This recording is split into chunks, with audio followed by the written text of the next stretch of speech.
Assalamualaikum warahmatullahi wabarakatuh.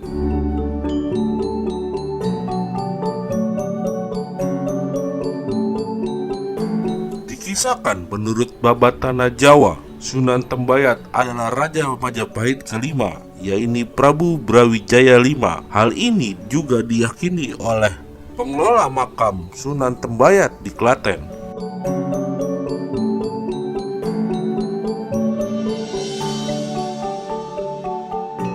M.Sh. Sudarminto, AMD, dan kawan-kawan dalam buku Sunan Pananaran atau Sunan Bayat, Susunan ing Tembayat yang terbit pada tahun 2016 disebutkan, Susunan Tembayat adalah Prabu Brawijaya V.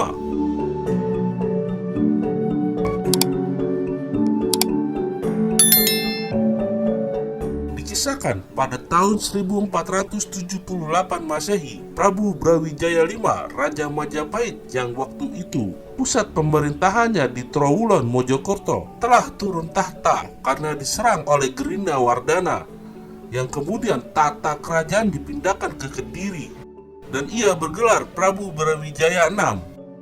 Tapi tak berserang lama, Gerinda Wardana dikudeta oleh Pati Udara.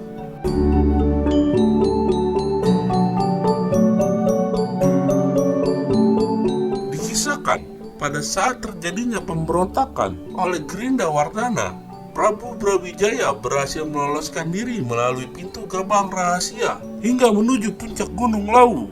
Ia diikuti oleh dua permaisuri serta penasehat keraton, Sabdopalon dan Noyo Genggong.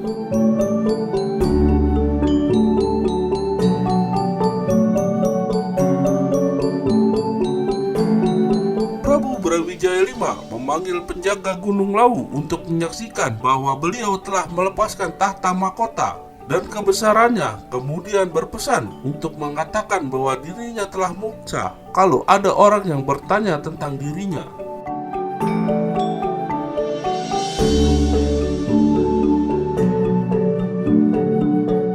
Di Gunung Lawu tersebut terjadi pertemuan antara Sunan Kalijaga dan Prabu Brawijaya V, sebagaimana dilukiskan dalam Tembang Sinom pada Babat Tanah Jawa.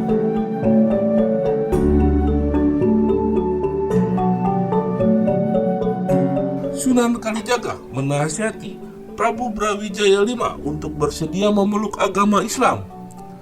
Jika Prabu Brawijaya V bersedia memeluk agama Islam, maka akan banyak orang Jawa yang masuk Islam. Prabu Brawijaya V setelah merenungkan ucapan Sunan Kalijaga, kemudian bersedia mengucapkan kalimat syahadat.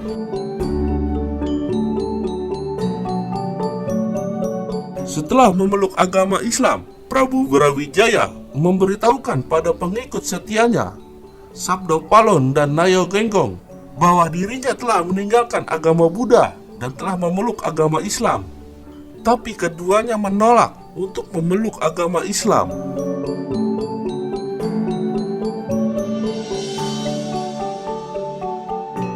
Pada saat Prabu Brawijaya V sedang bertapa, Sunan Kalijaga datang dengan melemparkan sebuah gentong kecil di atas bukit.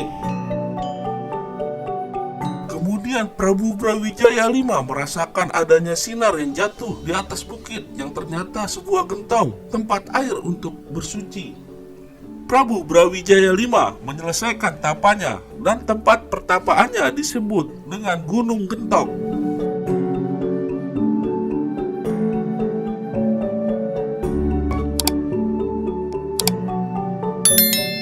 Setelah itu, Prabu Brawijaya V melanjutkan perjalanannya menuju ke arah selatan.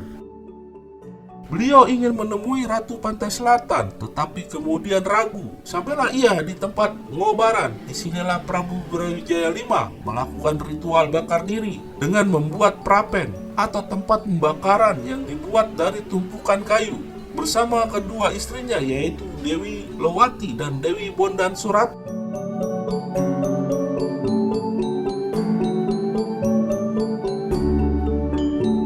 Kemudian Prabu Brawijaya V dan kedua istrinya menyeburkan diri dalam kobaran api. Setelah api padam, kedua istrinya mati menjadi abu, sementara Prabu Brawijaya masih hidup dan segar bugar.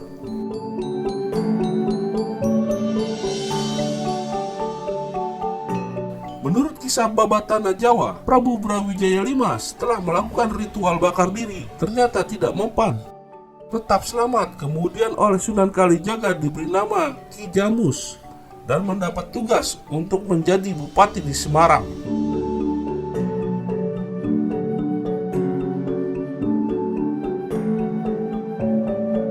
Dengan jalan mengikuti sayembara untuk menyembuhkan anak putri Bupati Pandanaran, disinilah Ki Jamus yang sebenarnya Prabu Brawijaya V kemudian ditunjuk sebagai Adipati Pandanaran II menggantikan Adipati Pandanaran I.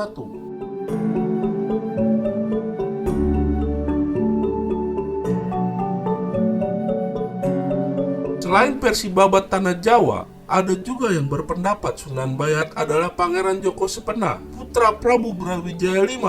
Versi ini berdasarkan buku asal Silahipun Paranata karya Gray Brataningrat.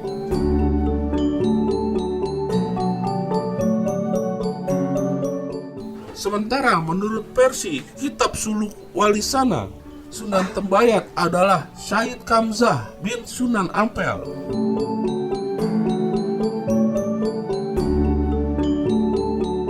Sedangkan versi yang lain menyebutkan Sunan Bayat adalah Syahid Abdul Qadir bin Maulana Ishaq. Allahu a'lam bishawab.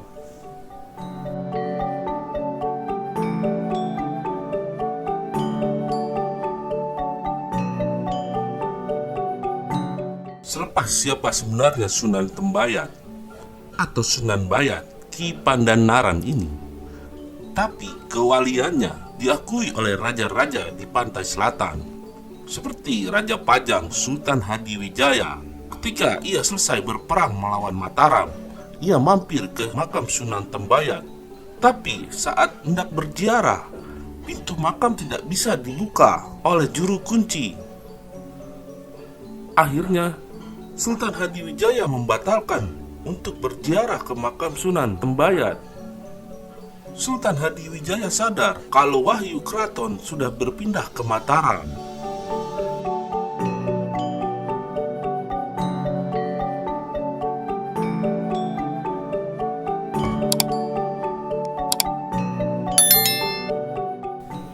Sedangkan Raja Mataram, Sultan Agung, ketika ia hendak menyerang Batavia yang ketiga kalinya, ia sudah mempersiapkan banyak lumbung-lumbung padi untuk menyerang Batavia. Tapi ketika hendak menyerang, ia berziarah ke makam Sunan Tembayat. Dan setelah berziarah, Sultan Agung tak kunjung menyerang Batavia, tapi Sultan Agung malah membangun Mataram. Setelah peristiwa itu, Sultan Agung memugar makam Sunan Tembayat.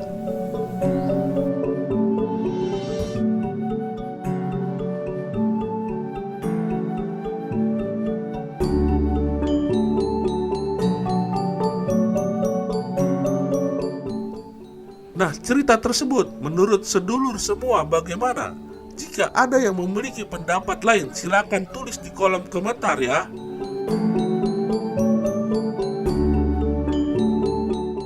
Wassalamualaikum warahmatullahi wabarakatuh.